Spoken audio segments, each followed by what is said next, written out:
Bank নিবেন কেউ? Bank, মাটির ব্যাংক। এটা নিলে আপনার অনেক কাজে লাগবে। এখানে আপনি টাকা জমাতে পারবেন আর নিজের ইচ্ছেগুলোকে পূরণ করতে পারবেন।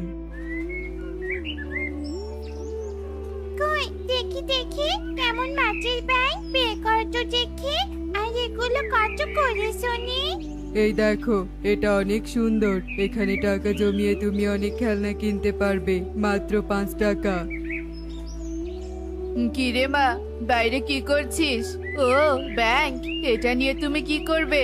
বড় হও, তখন আমি তোমাকে ব্যাংক কিনে দিব। না বাবা, আমি বড় হয়ে গেছি। আমাকে এক্ষুনি মাটির ব্যাংক কিনে দাও। দাও না বাবা, দাও না। আহা, কিনে দাও না গো, মেয়েটা যখন এত করে চাইছে। তাছাড়া এখন থেকে যদি টুকি টাকা জমানোকে ভালো একটা অভ্যাস হিসেবে গড়ে তুলতে পারে, তাহলে ওর ভবিষ্যতের জন্য কাজে দিবে। টুনির কথা শুনে টোনা টুনিকে ব্যাংক কিনে দেয় আর টুকি অনেক খুশি হয়।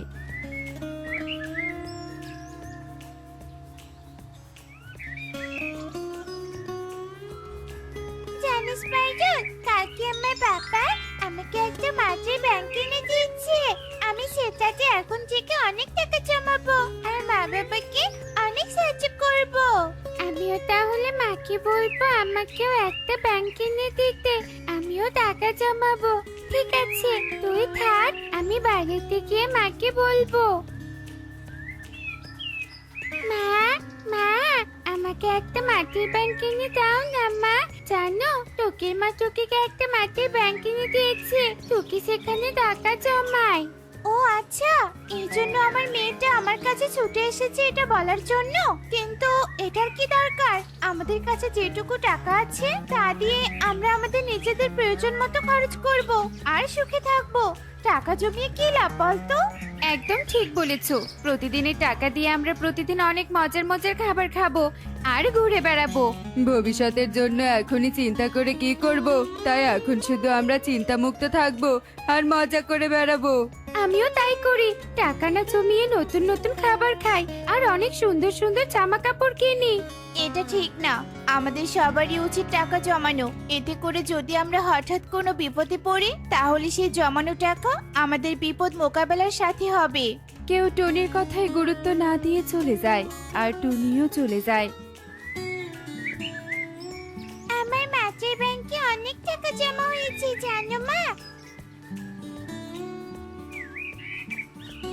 আচ্ছা মা, এই মাটির ব্যাংকের টাকা দিয়ে আমরা কি করব? সেটা তো আমাদের পরিস্থিতি বলে দিবে। তুমি টাকা ফেলতে থাকো ব্যাংকে। এবার ফসল তেমন ভালো হয়নি, আবহাওয়াটা অনেক খারাপ। কে জানে কখন কোন ঝড় আসে, কোন বিপদ আসে। আমাদের বাড়িটা খুব বেশি একটা ভালো নয়। গভীর বনে গিয়ে কাঠ সংগ্রহ করতে হবে। বাবা, চাইরনে কি হবে? সবারই তো বাড়ি আছে, সেখানে লুকিয়ে থাকবো আমরা। কিন্তু যদি ওই ঘরটা বাতাসে ভেঙে যায়, তাহলে তো ওদের অনেক কষ্ট হবে। সেই জন্য এখন আমাদের সবারই বনে গিয়ে কাঠ সংগ্রহ করে বাড়ি মজবুত করে বানাতে হবে। বুঝতে পেরেছিস? তাহলে আমিও যাবো তোমাদের সাথে, গিয়ে কাজ সংগ্রহ করবো। আমার আকাশ দেখে মনে হচ্ছে কয়েকদিনের মধ্যে বড় রকমের ঝড় হতে চলেছে। চলো আমরা কাঠ সংগ্রহ করতে যাই। আমাদের বাড়িটার অবস্থাও তো বেশি একটা ভালো না। কই, আমার আকাশ দেখে তো তেমন কিছুই মনে হচ্ছে না। তবুও ঘরটা ঠিক করতে হবে। তাহলে আমরা দুজনে কালকেই যাব গভীর বনে কাঠ সংগ্রহ করতে। মা, আমি দেখে আসলাম সবাই গভীর বনে কাঠ সংগ্রহ করতে যাবে। তুমি যাবে না? আমি শুনলাম ঝড় হবে নাকি কিছুদিনের মধ্যে। যাব, তবে আর 2 দিন যাক। কিরে সুখী, বনে যাবি না কাঠ সংগ্রহ করতে? আমি যাচ্ছি। আমার বাড়িটার অবস্থা খুব বেশি একটা ভালো না। না, আমি আজকে যাব না, অন্যদিন যাব। ও, তাহলে আমিও আজ আর না যাই, তোর সাথে না হয় অন্যদিন যাব। ভালোই হয়েছে, বাড়িটা ঠিক করেছি। বাড়িতেও প্রয়োজন মতো খাবার পানি আছে, আর কোনো চিন্তা নেই। ঠিক বলেছো, কিন্তু একবার কালু আর কাকুলির খোঁজ নেওয়া প্রয়োজন। ওদের বাড়িতে এখনই গিয়ে আমি একটু খোঁজ নিয়ে আসবো।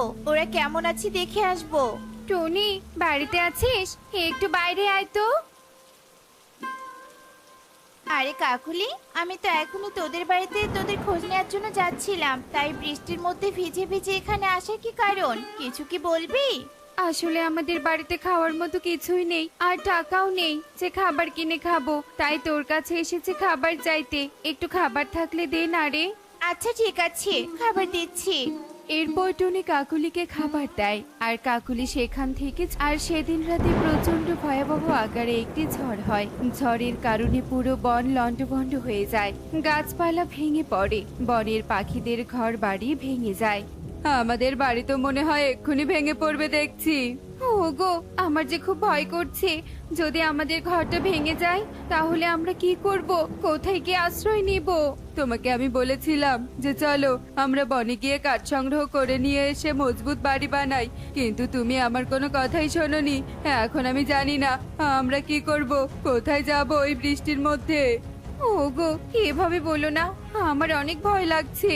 এভাবেই সকলের বাড়ি ভেঙে পড়ে। তারা সবাই বৃষ্টির মধ্যে বেরিয়ে ভাবতে থাকে এখন তারা কোথায় আশ্রয় নিবে। তখনই টিয়ে বলে ওঠে, আচ্ছা আমরা সবাই বাইরে, কিন্তু দেখ টোনাটুনি বাইরে নেই, তাহলে হয়তো বা ওদের বাড়ি ঠিক আছে, চলো আমরা ওদের বাড়িতে যাই।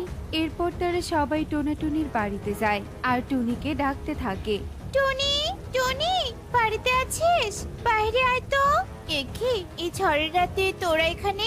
আয় আয়, ঘরে আয়। কি হয়েছে তোদের এত রাতে এখানে? এরপর তারা সব ঘটনা খুলে বলে, আর সেই রাতটা তারা টুনির বাড়িতেই কাটিয়ে দেয়। কি হলো আমাদের? এখন আমরা কি করব? একটা টাকাও তো নেই, খাবারও নেই, চারদিকে গাছপালা ভেঙে গেছে, ফল সংগ্রহ করারও উপায় নেই। সব পাখিদের কারো কাছে টাকা না থাকার কারণে তারা একটি জায়গায় জড়ো হয় একটা সমাধান বের করার জন্য। টোনা সবার এই অবস্থা দেখে বাড়িতে চলে আসে আর টুনিকে ডেকে বলে, টনি, আমি দেখে আসলাম সবার অবস্থা খুবই খারাপ। ওদের কাছে টাকা নেই যে বাড়ি বানাবে আর খাবারের ব্যবস্থা করবে। বাচ্চাগুলোকে নিয়ে নাজেহাল অবস্থা। আমি ভেবেছি ওদের সবাইকে কিছু করে টাকা দিয়ে সাহায্য করব। তোমার মন ভালো, তুমি সবাইকে সাহায্য করো, কিন্তু আমাদের কাছে তো অত টাকা নেই যে আমরা ওদের সবাইকে টাকা দিয়ে সাহায্য করব। মা, কে বলেছে আমাদের ঘরে টাকা নেই? এই বলে টুকি মাটির ব্যাংকটি নিয়ে এসে বলে, এটার ভাঙার সময় এসে গেছে। এখন আমরা এই মাটির ব্যাংক থেকে টাকা বের করে সবাইকে দিয়ে সাহায্য করব। এটা শুনে টোনা আর টুনি অনেক খুশি হয় আর তারা বনের সব পাখিদের টাকা দেয় আর তারা তাদের বাড়ি ঠিক করে ফেলে। তোমরা কি জানো এই টাকা আমরা কোথায় পেয়েছি? এটা সেই ব্যাংকের টাকা যেটাতে আমার মেয়ে টুকি টাকা জমিয়েছিল। আর সেই টাকা শুধু আমাদের না, তোমাদেরও কাজে লাগলো। এজন্যই তোমাদের বলি দিনে 10 টাকা করে হলেও সঞ্চয় করো, তোমাদের কাজে দিবে। এরপর বনের সব পাখিরা এটা বুঝতে পারে আর সকলে টাকা জমানো শুরু করে। তো বন্ধুরা, টাকা সঞ্চয় করলে যে শুধু বিপদেরই সময় কাজে লাগে তা নয়, বরং নিজেদের ইচ্ছা পূরণের পাশাপাশি বাবা মাকে দিয়েও পড়াশোনার কাজেও লাগতে পারে। এমনই সব মজার মজার শিক্ষণীয় টুনি পাখির গল্প দেখতে আমাদের সাথেই থেকো। আর গল্পটি কেমন হয়েছে তা কমেন্টে জানাতে ভুলো না কিন্তু। Bye bye.